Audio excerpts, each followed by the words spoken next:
What's up, everyone? John Rettinger from Techno Buffalo here with a full review of one of the most anticipated phones of the year. This is the behemoth Galaxy Note 2. It packs a lot of punch in its giant 5.5-inch frame. It's got quad core, it's got LTE, and all the other goodness you'd expect from a modern superphone. Let's go ahead and check it out, see if it lives up to the hype.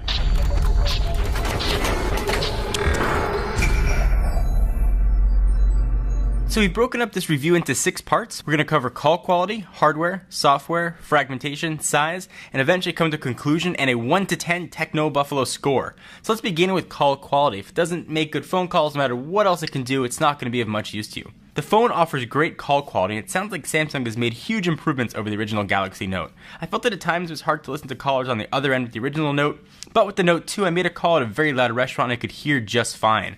Our mobile editor Brandon Russell's on the other end of the call and he didn't hear much background noise. Reception appears to be fairly decent as well. I live in an area that has some coverage issues, but I took phone calls without any of them dropping. The oddity that I experienced on the iPhone 5, the 1-second delay between when I answered and the person could hear me, appears to be gone on the Note 2. Speakerphone is also loud and clear as you'd expect from a phone that big. That's a feature that phone manufacturers seem to ignore from time to time. So you'll be able to make great phone calls on the Note. Let's go ahead and talk about hardware, and this thing packs a huge amount of punch.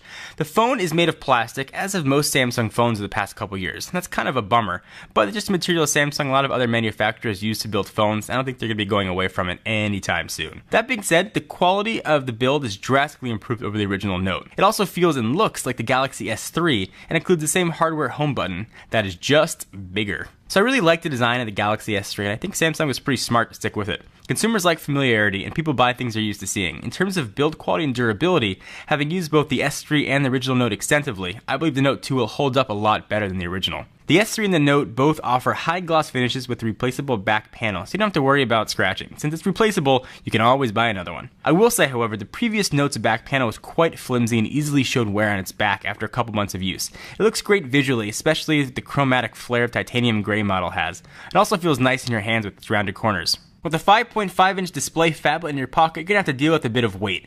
The phone is definitely heavier than the iPhone 5, 3.96 ounces, but at 6.4 ounces, it packs a lot of size, speed, and battery. You can dispute the usefulness of TouchWiz and whether or not the S Pen is a useful tool or not, but it's really hard to deny how clear and beautiful the 5.5-inch HD Super AMOLED display is. With a 1280 by 720 resolution and a 267 ppi, the pixel density is lower than the iPhone 5 screen, 326 ppi, but it's still absolutely gorgeous. The Note 2 also packs a sturdier and less shatter-prone Corning Gorilla Glass 2 display. The device is pretty ready to take a few rounds of drops, slips, and hits, but don't recommend exposing it to any of those risks. One thing you have to contend with is how to handle such a massive screen. Samsung, as it did with the previous Note, gives you the option of one-handed shortcuts to help you use the device without both hands.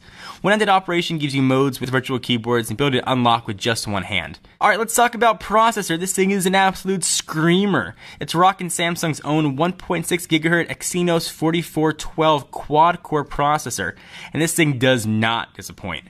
Pages and apps load quickly. We played through video games, a little Bad Piggies and Frontline Commando, and I ran through them with quick load times and appreciated the awesome graphics performance. We ran the phone through a ton of different benchmarks. All of those are going to be in the link down below and you can check them out on our written review. So with the phone this big and a quad-core processor and LTE, there's bound to be some battery drain. Let's talk about battery life. A device with as much processing power and display needs an equally impressive battery. Samsung added a whopping 3100 mAh lithium-ion battery.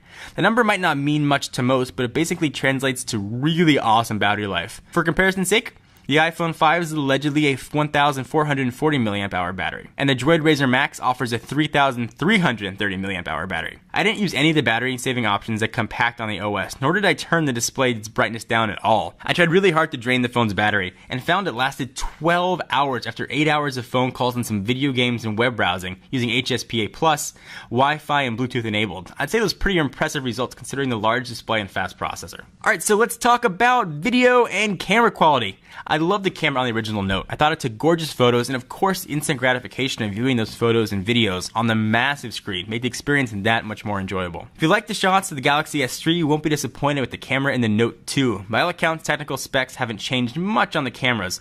Both featured an 8-megapixel sensor, LED flash, 1080p recording, and sport a 1.9-megapixel front-facing camera. I can't say I noticed any difference between the photos between the Note 2 and the S3, but the Note 2 packs a few extra bells and whistles. noticeably a bevy of new effects, enough to make a hipster blush and turn his back on Instagram, because Gram's just too mainstream now. So next, let's talk about the S Pen. People either love or hate the S Pen. I believe that depends on whether you actually use it. I used to carry around my iPad everywhere and take lots of notes with the stylus. So for me, I like the idea of combining the best of a phone and tablet and being able to take written notes. Samsung's S Pen received a whole new makeover and is less round and doesn't feel as cheap as it did before. It's gotten a bit more rectangular and it feels more number 2 pencil-like. I like the way it feels versus the previous Note. If that felt too small and delicate for you, you'll like the way the Note 2s feel. Samsung clearly invested a lot of resources into the S Pen. It's something that definitely stands apart from other phones. We run through some of the key features in our written review. Link's going to be down below to check those out. So one caveat, we are not able to get LTE working on our unlocked Galaxy Note, despite the fact that it does have support for AT&T's LTE bands. After several trips to the AT&T store and about 45 minutes on the phone with AT&T support, we were unable to get it resolved. So our speed tests were done using HSPA+. We did find those speeds though to be relatively consistent with other HSPA+ speed tests in our area. All the carrier Galaxy Note 2, those that will ship on every major US carrier, will come with LTE working right out of the box. Alright, so next let's talk about Wi-Fi. The Note 2 comes with a dual-band Wi-Fi antenna that supports 802.11a, b, g, and n on both 2.4 GHz and 5 GHz frequency bands.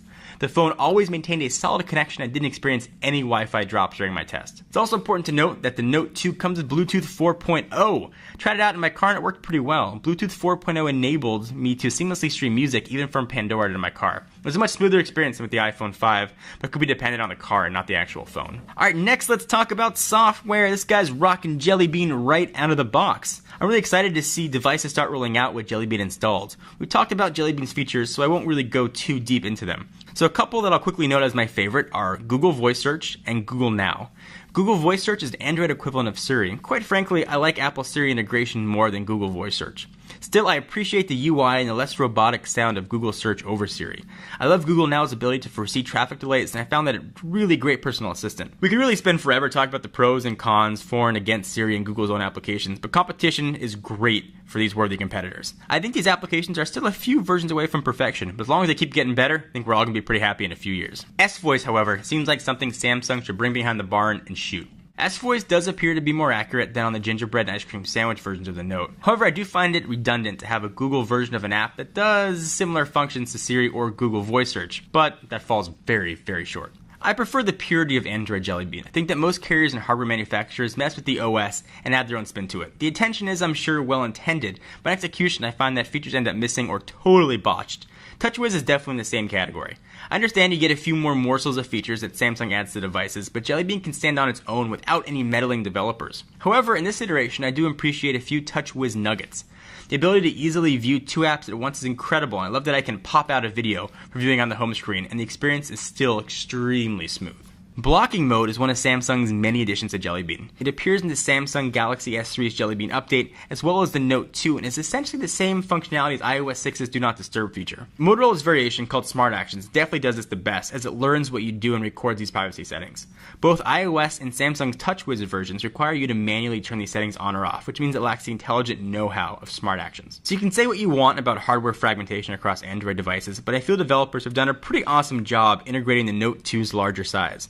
I was surprised to see how well apps filled the screen, especially considering that many of my iPhone 5 apps still require developers to update to newer dimensions. Jelly Bean was meant to help solve Google's fragmentation issues, and as I mentioned before, I found lagginess to be non-existent and was really happy with having the phone as my daily driver. So with a phone this big, the all-important Pocket test is a must, especially for one that's 5.9 inches by 3.1 inches by 0.3 inches. I was asked several times by friends and family whether or not I thought the phablet is too big. I often responded by saying it's gorgeous and the photos and videos look really crisp, so it's perfect for media mavens. Plus, it's fast, the camera is great, and it really fits in my pocket just fine. And I really don't think it feels any different than when I keep an iPhone or Galaxy S3 in my jeans. So what's the conclusion on the Galaxy Note 2? This is probably one of the best phones I've ever had the pleasure of reviewing, and I wholeheartedly think this device is a step above any other phone on the market. Sure, it's big and it looks like Flavor Flav should have it on a gold chain around his neck. Yeah, the price point's probably going to be high, but it's worth every cent. Samsung really created a great phone. I thought the original Note was a good to great phone, but felt the build quality was a little bit cheap. This iteration, while still made of plastic, sports the S3 built-in design, but packs in a ton of power and more software tools. I think the advances of the S Pen and TouchWiz integration will probably get people to rethink their opinions of such a large display.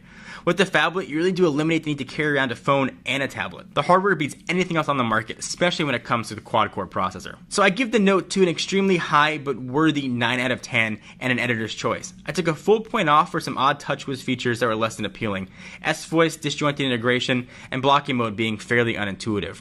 Otherwise, the Samsung Galaxy Note 2 is a first-class phone and a highly recommended device. So for a full written review, be sure to check out our link down below.